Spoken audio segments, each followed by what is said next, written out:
Where did we come from? The Bible says, in the beginning, God created. Evolution teaches the opposite.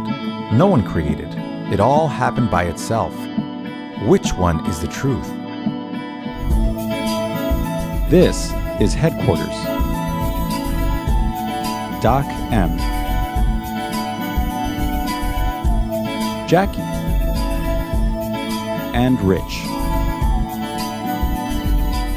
Their job? Investigate and discover the truth. This is The Creation Case.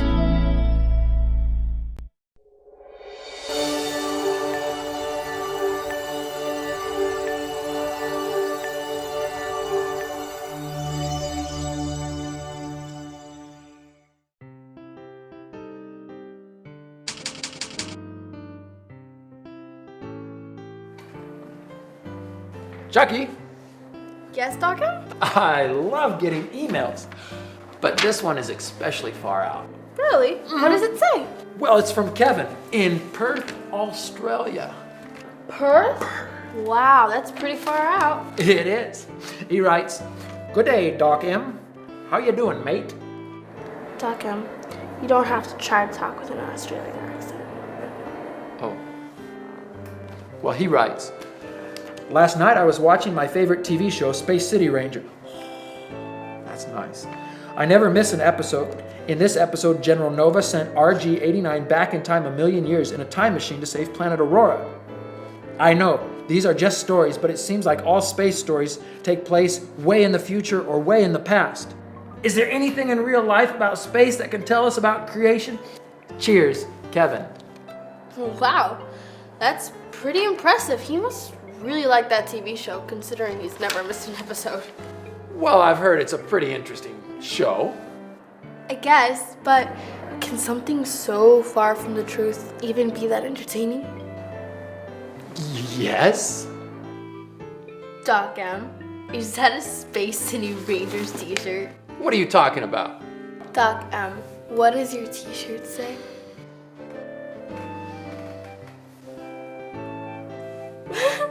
Space City Rangers Cadet?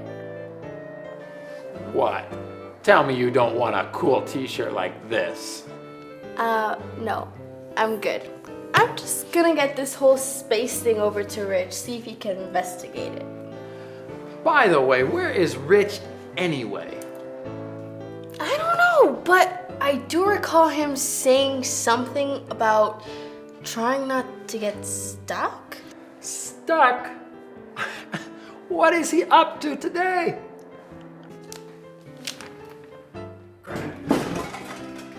I'm okay. All right, I'm just gonna send this over to Rich now.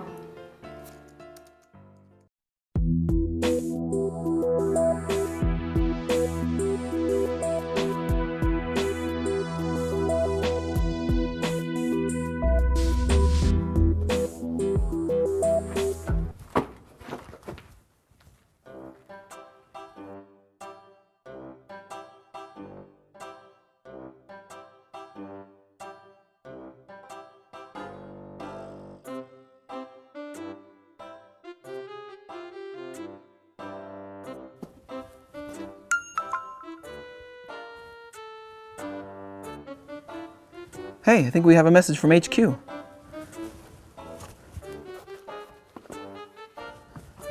It's probably our new assignment. Well, I might as well check it now. Doesn't look like I'm going anywhere soon. Hi, Rich. I hope you're doing well and not stuck or anything. How does she know? Doc M has your next assignment ready. We need you to investigate space. Of course, you can't travel to space or anything, but explore any creation evidence about space we can learn from here on planet Earth. Rich, you're not stuck again, are you? You'll be fine, Doc M. Last time he was only stuck for 2 hours. We look forward to your report. I can explain. All I did was I twisted my foot like this. Whoa! I'm okay. At least I'm free again. Ah. Space, that sounds fun. Let's let HQ know I'm on the case. Got it. Space. You know, there's a name for this. The study of the universe is called cosmology. Cosmology. That's what I'm going to call my report. I better get this down in my journal.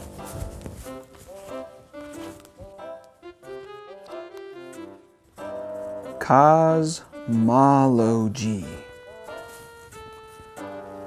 Cosmology. Where do we begin? This is a tough one. It's getting late, so we better get back to camp and I'll figure this out in the morning.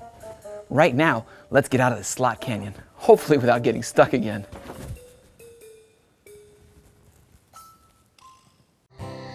Well, we finally made it out of that slot canyon. First thing in the morning, we'll be starting our investigation.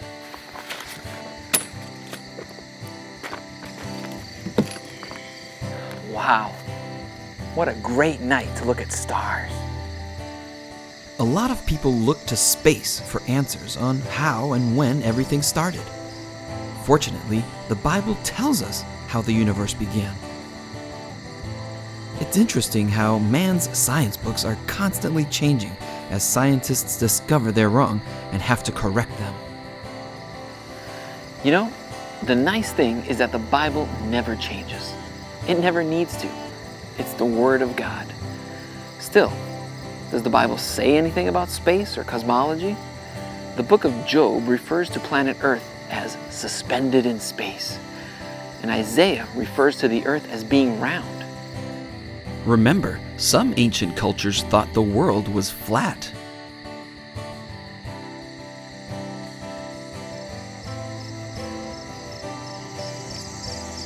What about the moon?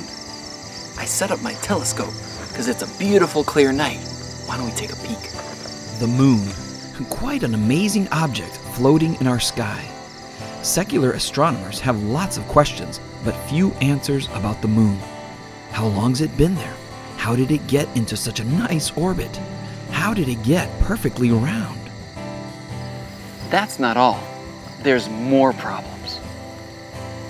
Atheists, or people that don't believe in God, actually do not like the Big Bang Theory because it's basically saying that our universe simply formed out of nothing, all by itself.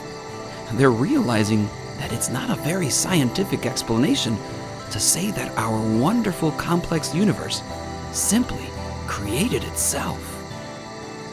Have you ever heard of matter, such as stars and planets, appearing out of nothing?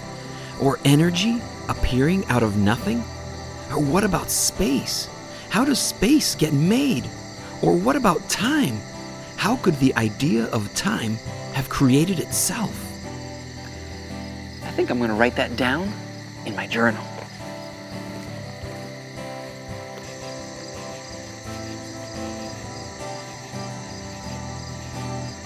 Believing that a universe could simply create itself is not very scientific.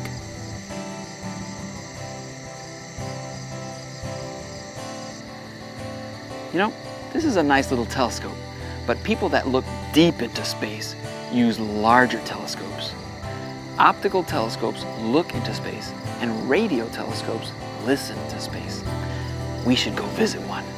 There's a radio telescope array a couple states away in California. An array means there's a whole bunch of them. We'll have to go first thing in the morning.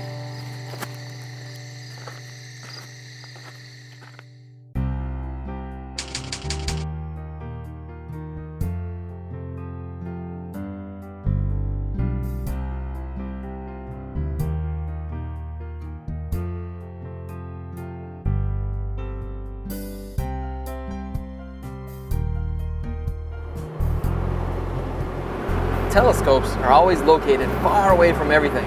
To visit a radio telescope, we need to go somewhere so far that there's no radio interference with their signal.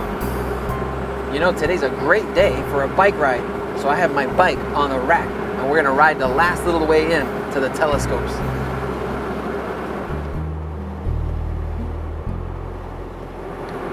Scientists build telescopes so that they can look and listen into deep space and learn about the universe. Evolution teaches that in the beginning there was nothing. No energy, no space, no matter, not even time existed. Sounds a lot like what the Bible describes the beginning was like. The big difference is that the Bible teaches that God was in the beginning.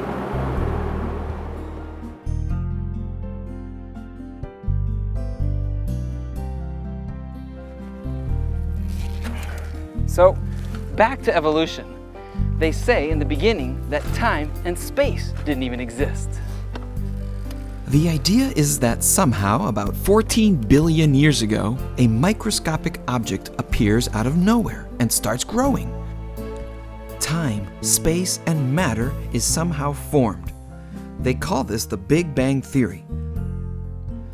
Evolutionists think it's crazy that an all-powerful God created the universe. But ask yourself, which is harder to believe, that a God created the universe, or that a speck of dust suddenly exploded and created the entire universe by itself? If you ask me, a whole universe Appearing by itself? that doesn't sound very scientific. That's because complex things need a creator. This is a radio telescope array. Each one of these dishes here are pointing into space and collecting information. They can detect stuff that we can't see with our eyes or even with an optical telescope. We need to get a little closer. Come on. Scientists calculate that there are about 1 septillion stars in the universe. That's a 1 with 24 zeros behind it. We're supposed to believe that they all came from a single speck of dust. Then why is there so much diversity in the objects we see in space? If it all came from a single speck, why do we see stars and planets and comets and asteroids and so on? All made from different substances and materials. Where did all that diversity come from? Wow, what a great view. These dishes remind me how big space is. I think I'm going to sketch this place in my journal.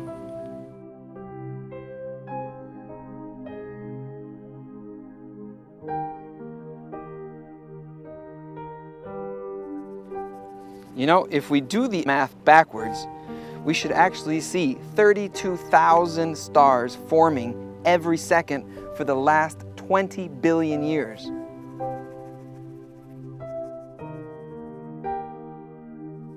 So what do we see in reality?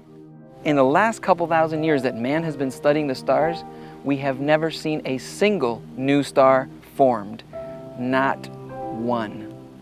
Some would say maybe they all appeared at once. I'd say that sounds like God creating. You know, when I was a kid, I always wanted to go to space. I wish we could go there now, but of course it's kind of difficult. Hey, you know what? I got a great idea. It requires some special effects, but I think it'll be great. Come on.